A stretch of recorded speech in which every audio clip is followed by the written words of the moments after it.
Welcome. Today we're going to take a dive into our adventure to Gwoza local government in Borno State, the northeastern part of Nigeria, where we've been having the Boko Haram insurgency crisis for a while now, which has been spreading from Borno down to other parts of the northern region.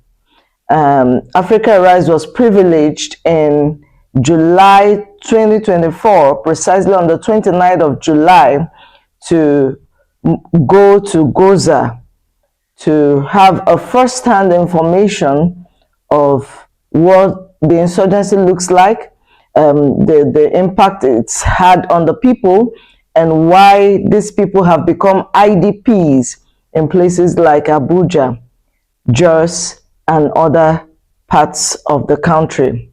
So, sir, please, could you just, I think we need to start from how the trip, our preparations towards going to Gwoza. The trip to Gwoza, which took place on the 29th of July, 2024. What necessitated?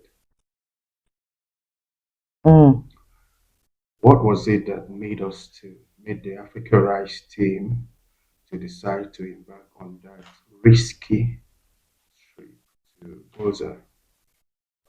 Remember that we identified the new Kuchinguro IDP camp in 2019, which is predominantly made up of people from Gwoza. So we've operated in the camp for 5 years, and we also discovered that some of them hadn't been to their hometown for about 10 years. Virtually all of them. Enoch was the one. Enoch is from Gwoza. Hanatu is from Gwoza. Luka is from Gwoza local government in Borno State. These are the three key people that we have in Africa Rise who are victims of the Boko Haram insurgency. And these were the three people we also met at the new Kuchinguro IDP camp in 2019. So we've been with these people for a period of about 5 years, and then we've been providing free basic education and whatever we could do to assist them, giving them stipends, monthly stipends, and all those things. But the leadership of Africa Rise thought it wise to validate the story. And like I said earlier on, when we asked Luka, Hanatu, Enoch, have you gone back to Gwoza ever since that started? They said they've never gone back. So we wanted to validate the story and to have a first-hand, eyewitness of what Gwoza looks like and the extent to which Boko Haram had ravaged their community. When the leadership of Africa Rise decided that the team should go there, myself and yourself, Enoch and Miss Hanatu, the first thing we did was to, ask questions, reach out to people that were already in Ngoshe, which is a word in Gwoza local government area where Hanatu and Enoch came. In Ngoshe community, in Gwoza local government. Yeah, so we now sent Enoch to, as our name is Sri, to go first ahead of us to ascertain that the place was safe for us to come. And Enoch also couldn't have done that without, engaging some community heads and some pastors, some leaders in his community. So he also had to make calls ahead of his own trip. So he went a few days ahead of us before both of us now, went to Maiduguri. And I think Enoch left 2 days ahead of us, while Hanatu and the media crew left a day before we went to Gwoza. The media crew, Enoch and Hanatu went ahead of us. Yes, they went ahead. They went days ahead of us. On the 28th, myself and you, we now went to Maiduguri. So Mm-hmm. Enoch had at that point made solid connections, solid contacts.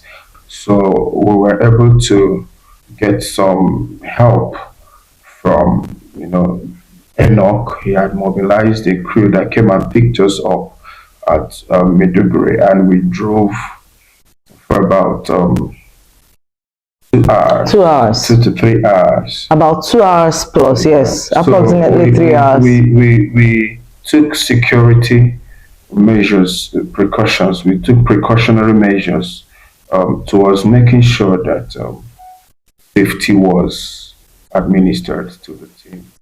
Okay, so personally, what were the safety precautionary measures that That's what you I took said. personally? You took, because I think I heard mine.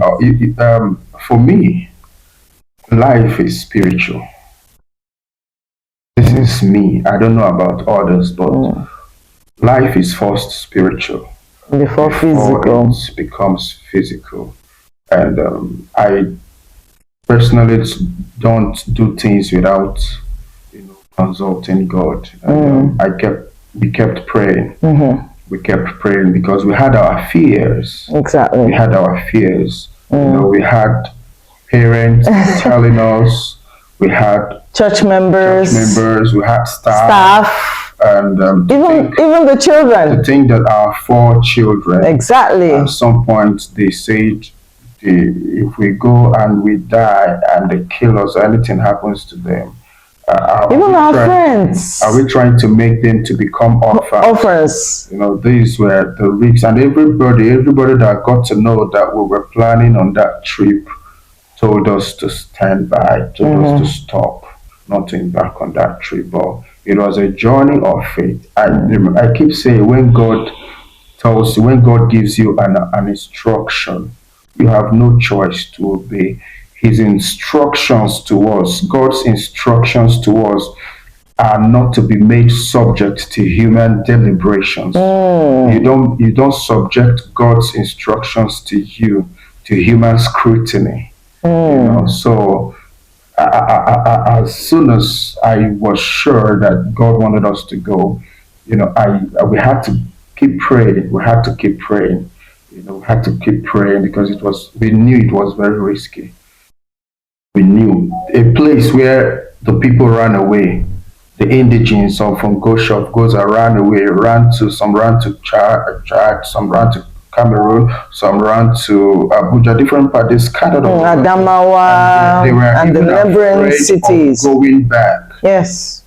So, and then you, a stranger, going to such a place. I don't speak Hausa. We neither speak nor understand Hausa. So it was, but thank God, like I was trying to say, life is first spiritual before it becomes physical. Until we got a leading from your side, I had a lot of fears as a person, but you said to me, Daddy, you're not going to go alone.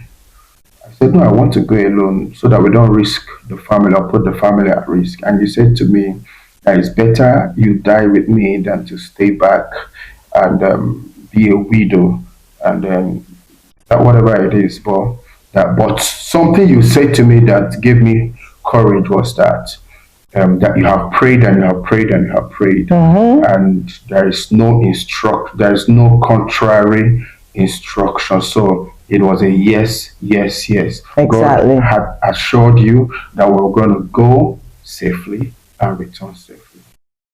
Wow. Do you know, when I made up my mind to go on that trip, like you said, I embarked on prayers and I started praying, getting feedbacks from every other person around. And to know that this is my first time of going to Borno State. I've never been to Borno State before. This is my first time ever. And like you said, we don't speak Hausa language, talk less of their indigenous languages. And we are Christians, so we don't know the religious state of Borno State. You need to be like the people before they could accept you. We're not going there to be harmful to them. We're just going to see how the place looks like, the level of damage that has been caused what you're there. trying to say is that we decided to dress like the locals. Yes, exactly. We decided to dress like the locals. Yes, to be like them, to look like them, so that they'll be able to accept us. Okay, so all these were, and then we had our team in the USA always calling us every now, every then. It was more like a daily Zoom, a daily WhatsApp, video call meeting, and prayers were being offered on a daily basis. And when we got the leading to go, I knew that God was going to go with us. You just reminded me of something. Few days to that trip, I reached out to Apostle Mike Arnold, the current mayor of Blanco City in Texas. And I said to him, I'm losing peace. I'm losing peace. And he mobilized prayers back in the US. He mobilized his team, Joanne Tankasley, all the people back in the US that started praying for us. Oh, yes. And then Apostle Mike Arnold sent something to me also that served as a confirmation to what Mama Hadelia said. Apostle Mike Arnold said that they have prayed and God wants us. It is in God's perfect will that we embark on that trip. So that was part of what gave us courage. Yes, that was actually it.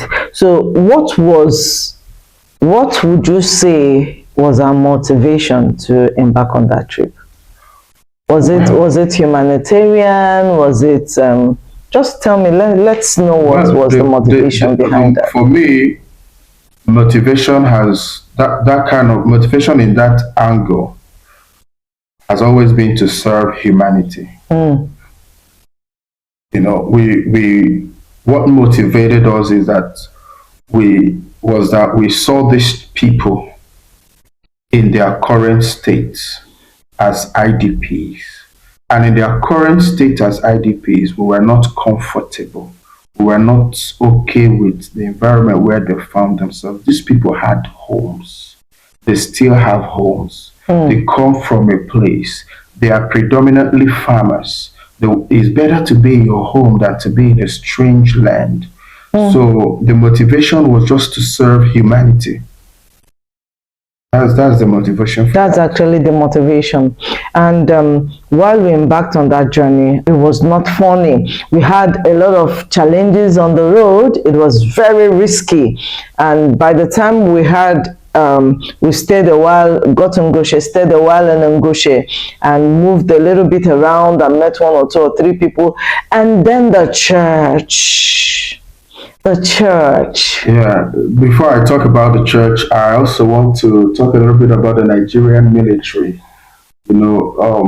I believe that they are doing a great work. They are really doing I also believe that the Nigerian military can do more. Yes. The Nigerian military has what it takes to crush Boko Haram. The Nigerian military has what it takes to put an end to insurgency. The Nigerian military has all that it takes, the equipment to tackle insecurity, especially in the northern part of the country and also in the southeast. We shouldn't live in our country and people are being displaced and people are dying, people are being killed on a daily basis. So I've known the Nigerian military. They're very tactical, they're very professional, and if they make up their minds to do something, they will do it. And going to Gwoza showed us that the military are really making some efforts. They're making good efforts. They might not be at their best right now because there's still more that they can do, but it shows that they have what it takes to tackle some of these challenges. So we went to when we got there, we saw the church. Yes. I think that was the one that actually got me emotional. We saw the church. Prior to that time, they had told them that some people were coming from Africa Rise to visit them, and they were so excited. As we were driving towards the church, we saw men running out from their homes, women running Women, out from their farms, children. children running out, and they had an overflow. There was a crowd, and you could see people in the midst of persecution, in the midst of turbulence and insurgency, and a lot of troubles. You could still see people holding on to their faith in God. Just like somebody said in the Bible, though you slay me, yet Yes, will I trust trust you? you know, they didn't give up on God, but they held on to their faith in God. We saw them singing, praising God, rejoicing in the midst of adversity.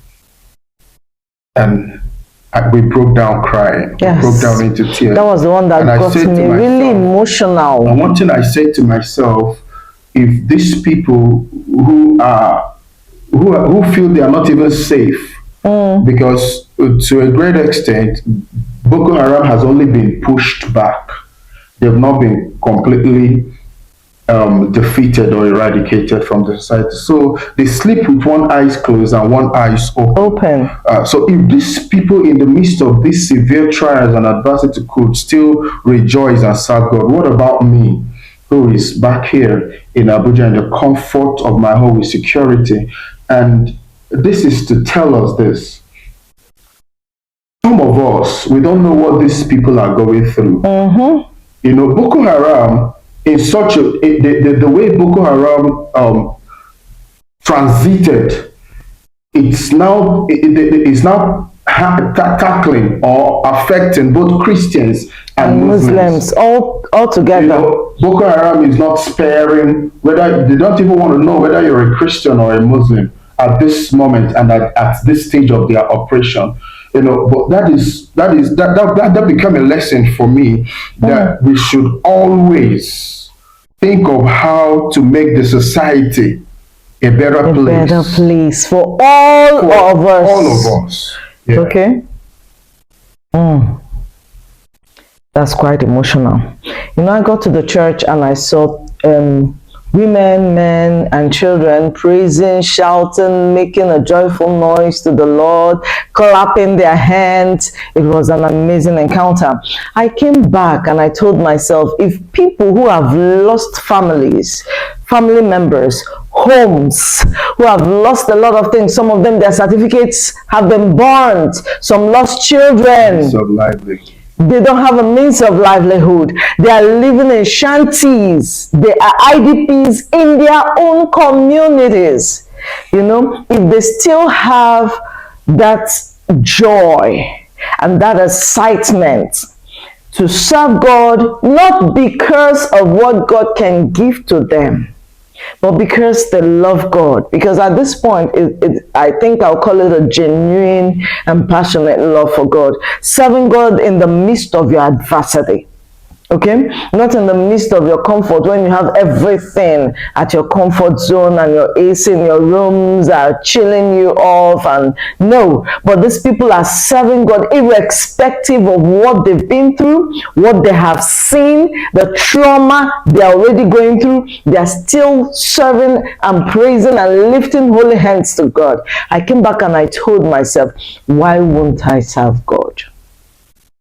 And at this point, I want to call out all the privileged servants of God across Nigeria. Those that have been privileged to have big ministries per se, to look into the plights of these IDPs. They are our brothers. They are our sisters. We should not abandon them. We should, the Nigerian church has what it takes. The Nigerian church, the body of Christ in Nigeria, I don't want to sound controversial, but at some point we have to say the truth.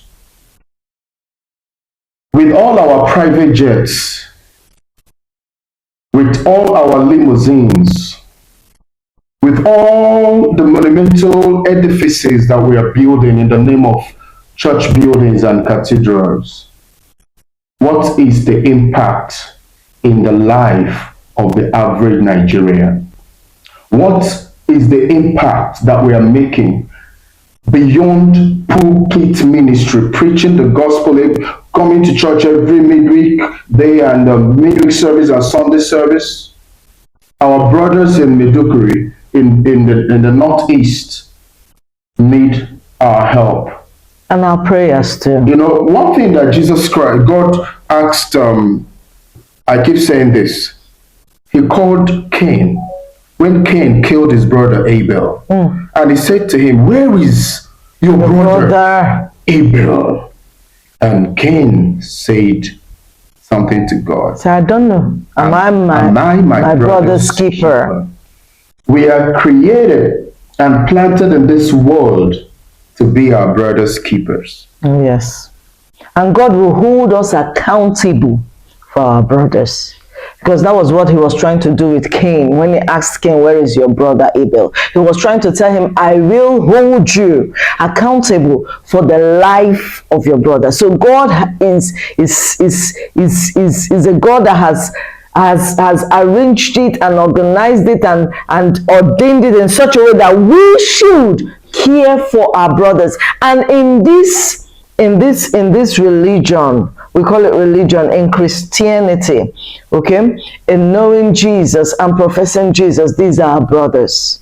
These are our brothers. We also need to care for them. We need to keep watch over them. We need to check up on them. We need to pray for them, especially when we know that we cannot go to such areas that are risky and dangerous for us to go to. We should find a way to always check up on them and know how they are doing.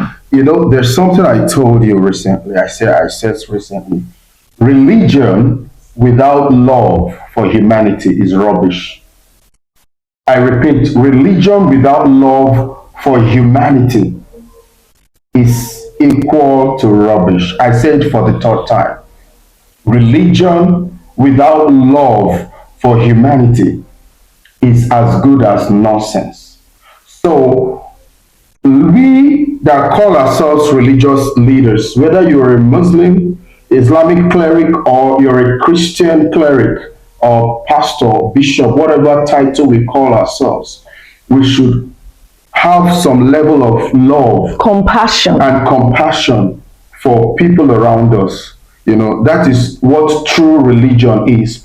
Through pure, undeniable religion that pleases God is to take care of the widows, the orphans in their sufferings, take care of the less privileged of the society. You can have all the wealth in this world, but at the end of the day, God will ask you, where is your brother? I can remember the moment we came down from the vehicle, and these people saw us, and the way they ran to us. Hanatu was so excited to see her people. It was so emotional. They were touching her. She was looking out and asking questions. Where is this person? Where is the other person?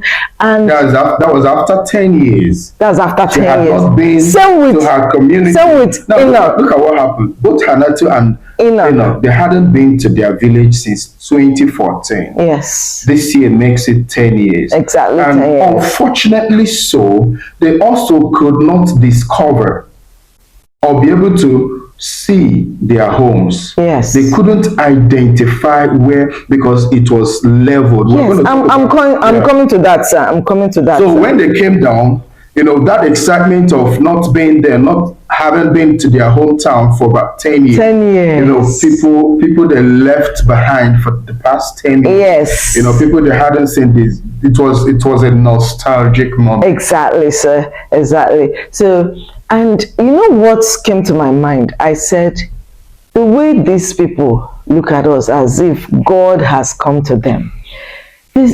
All they have known for the past 12, 14 years has been either seeing Boko Haram people coming to kill them, they're running for their lives, or they see military coming around.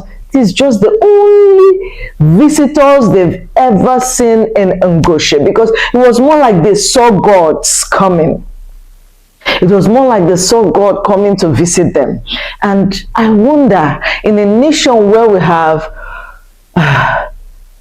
a lot of people, Nigeria is if not the largest, the most populated nation, is the second most populated nation in the world. As populated as we are, as sophisticated as we are, I don't want to talk about the government, but I want to talk about the citizens. Okay, no one has ever dared to go over to see these people, to check these people. Had it been these people have been seeing orders coming from all over the country, not the Americans, not the Europeans, but their own brothers in Nigeria, their own sisters in Nigeria, coming around to pay a visit to them, I think they would have felt more at home. But you could see a group of people as if they've been alienated from the world, from the country, as if they're not part of the country. This shouldn't be. I think they have, sorry, but I think they have even members from the House of Assembly who are representing these communities, who are representing this local government, these zones. They have a governor in that nation, in that state. They have other well-to-do citizens of that. The vice president himself is coming from that state. These people need to go down, not just to Maiduguri alone. You need to go down to Bama, to Puka, to Ngoshe, to Gwoza. From time to time, pay these people a visit. Let them know that they are still part of Nigeria. Let them know that they are still part of us. It will, just that alone will give them the confidence and the strength to keep living. There is basically insecurity in that environment. I know. There is also insurgency, and Boko Haram could always attack any time. They are not forcefully repelled and pushed. So most Nigerians are afraid of going there. Most humanitarian agencies stop at Maiduguri, that is relatively peaceful and safe. But they've not gone the extra mile. They've not taken the kind of risk that you and I took to go down there. But that is not to say that the government shouldn't reach out to them. I love to call out people. The President of the Federal Republic of Nigeria, President Bola Ahmed Tinubu, on behalf of Africa Rise International and the world at large, we want to appeal to you to at least visit Gwoza, visit the people of Maiduguri, have a first-hand information. See things for yourselves. See things for yourself, and put an end to the Boko Haram insurgency. These people are really, really suffering. They shouldn't suffer in a land that God has given to them. Nigeria, I personally, personal opinion, personal thought, personal belief, that Nigeria is one of the most blessed nations in the world. Nigeria is one of the most endowed nations of the earth. And what God has given to us in this country, if we can harness it very, very well and put it to great use, no Nigerian will suffer. I also want to call out Senator Ali Ndume. Senator Ali Ndume is from Gwoza.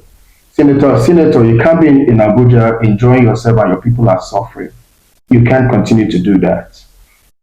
You need to put an end. You need to help yourself. And to think that the Vice President of Nigeria, the former governor of Borno State, Senator Shetima, is the current Vice President of Nigeria, and we are allowing our people to suffer this way. Do you think that should suggest to us that it's a political weapon, a political tool to destabilize the peace and the progress of the people? I don't want to believe that. So, and all well meaning Nigerians, if you cannot go there because of insecurity and your safety and the risks involved, you can find a way to reach out to those who can go there. And Africa Arise, we are on ground, we are here on standby, you know, to be a blessing to these people who are suffering. Our brothers and our sisters at Ngoshe, our brothers and our sisters at Gwoza, our brothers and our sisters that are at the northeast region. Yes. You know, we have men on ground, we have foot soldiers that can reach out to these people. And Mama, I really want us to talk about the most disheartening part of that trip. For me, the most disheartening part of that trip was driving from Bama towards Pulka, you know, the road. You could see shanties by your left, Towards Boko. shanties by your right. There was relatively no building.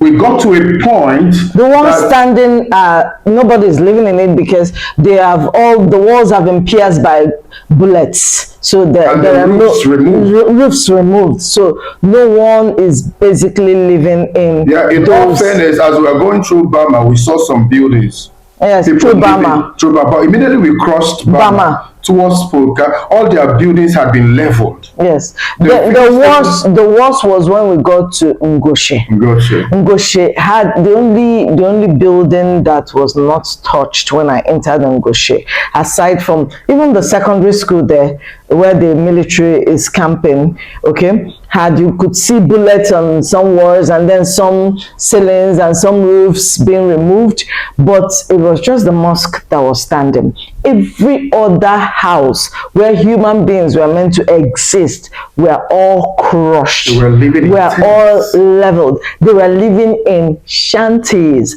made out of cement bags. They are actually IDPs in their own community.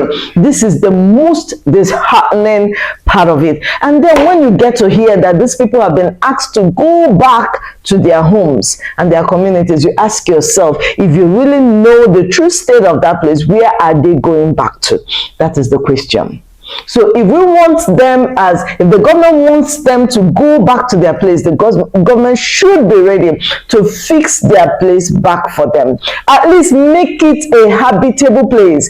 Find a way to completely combat the Boko Haram, so that these people can go back, even if it means them building back their homes, because at this point they can't still build back their homes because they are living in fear on a daily basis that these people can come even through the mountains. I also want to call on the Nigerian government to look into our border system. Okay, we need to look into our borders because that place is bordered by Cameroon, Chad. I did not see, after crossing the Sambisa forest, I did not see anything to show that we have a border. Okay, so this should be part of the Nigerian project. Look into our borders. A lot of things are happening by the borders of this country, and that is part of the reason why Nigeria is not secured. The immigration, the customs, the military should be able to handle the border system of this nation. I think that's that's part of the lessons. And then as we were also driving down and coming back, we realized that there was no light.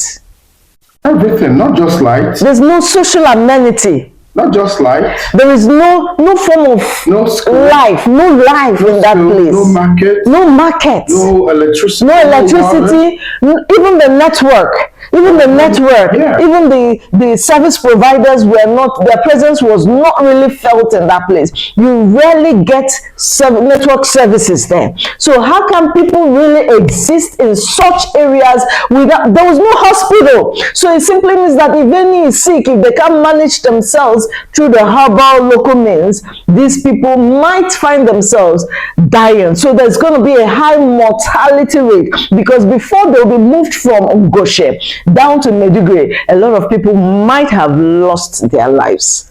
You know something? You started this discussion by asking what was the motivation. You know, these people from Gwoza, it looks as if we're talking about Gwoza alone, but northeast. It's not just Gwoza, a lot of communities A there lot are of also communities. affected by the Now, Boko these Haram people insurgency. were displaced. Some of them ran to Abuja, and we discovered some of them. We discovered the new Kuchingoro IDP camp. And when we asked them, why haven't you gone back to your place? We got some feedbacks. Before this government, the government of President Bola Ahmed Tinubu came in, the previous government of President Muhammadu Buhari had told the international community and the whole world that they had relocated them back Yes. and reintegrated them into their society. And we kept asking these people at New Kuchingoro, Why are you still here? Stay here 10 years. Why are you still here? 10 years. And the government and the United Nations says there is no IDP camp in Abuja. There is an IDP camp in Abuja. We've been in New Kuchingoro operating there since 2019, 5 years. We've been at the Durumi operating there for 5 years. We've been at the Wasa. We have these IDP camps in Abuja. So that last regime told the world, the international community, that these people have been sent back to their homes, and we kept wondering why they are still in the New Kuchingoro IDP camp and other IDP camps. So they told us that their place is still not yet safe for them to go. And to validate their story, we went there. Yes. To validate that story, to know if it's actually safe. And I can tell you, as one who has been there, that place is still not yet safe for these people to go back. Like we were trying to say, the government has to put a lot of things in place. They have to put security in place, infrastructures in place, and people that have welfare people that lost their homes, lost their relatives. Is it not ideal that you build reasonable structures for them exactly as their homes before sending them back? Not just physical structures, economic structures also need to be put in place. Okay, they also need a hospital. It should be basic for these people. There should be a hospital, at least a clinic there. I did not see any clinic there. Okay, these people are already traumatized. These people have been through a lot of psychological degradation has taken place in the lives of these people. So they need the hospital, they need medicals, they need medical supplies. Okay, so we can't just leave these people just like that. So I implore today, my fellow Nigerians, there's a limit to what the government can do for us. I love what the President of America, President JFK, said some years back when he was, making a speech. Yes, John F. Kennedy of the United States of America. He said, don't think of what your nation will do for you, but what you can do, what you can contribute to your nation. Okay, so we Nigerians, I need us to go beyond looking out for what the country can do for us, what the government can do for us, what we can get, because that's actually the problem Nigerians are having. What is the government offering to us? What do we have? What are we getting from the government? I need us to look beyond the government and become our own government.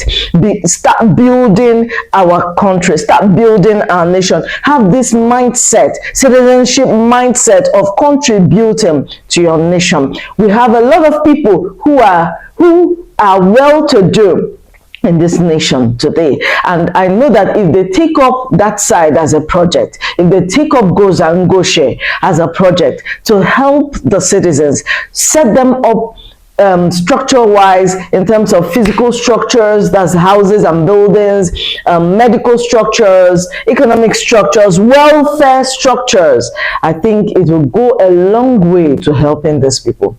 Okay, and it will also make the government presence to be in those areas, because if there are no government presence in that particular region, in that particular area, the Gwoza local government, know that there will be a continuous insurgency of these people that we call the Boko Harams and many more, probably. In Africa Rise, we believe that Nigerians are the best people on earth. If you meet a good Nigerian, you have met a good person. Oh, yes. And I know and I've seen a lot of good spirited Nigerians. Nigerians are good people. Nigerians are caring people. Those that, have that spirit of caring for. If you see a Nigerian that is good, that Nigerian is good. And these are the categories I want to talk to. You can partner with Africa Rise International. You can partner with us to provide free and basic education, which we're already offering to these IDPs in Abuja for the past 5 years.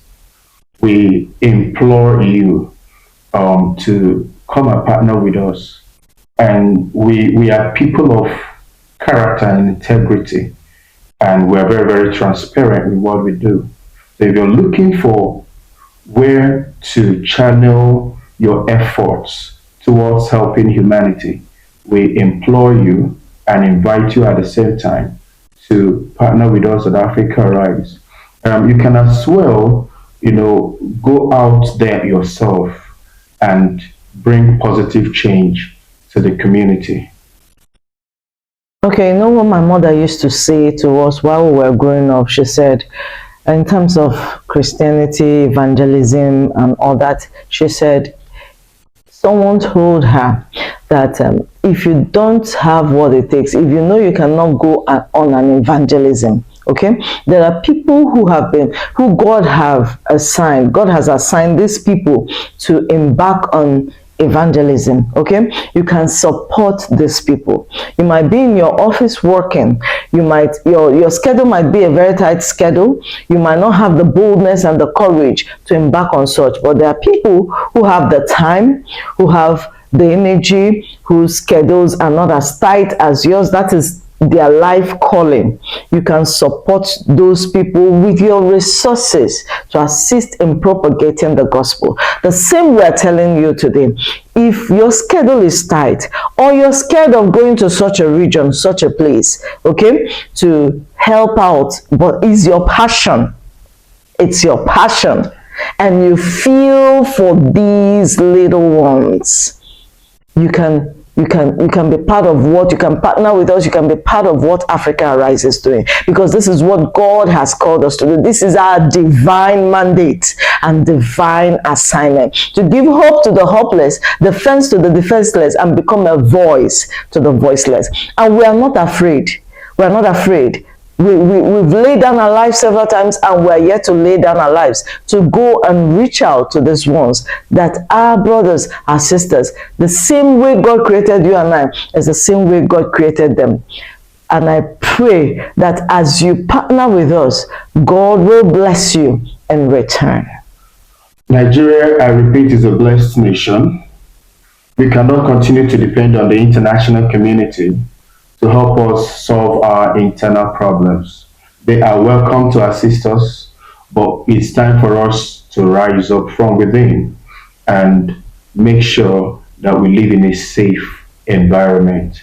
It's time for us to rise up from within. Like we said earlier on, there are people who are ready to go to the field and get things done. There are some of you who have the passion to help humanity, but because of your work schedule and your location, you might not be able to go to the field, but you have the wherewithal to be able to so you can assist those in the field. There are other group of people, the well-meaning ones, who can pray and intercede for the safety and for the blessing of those in the field and those who are financially. So we cannot continue to look up to America or people from America.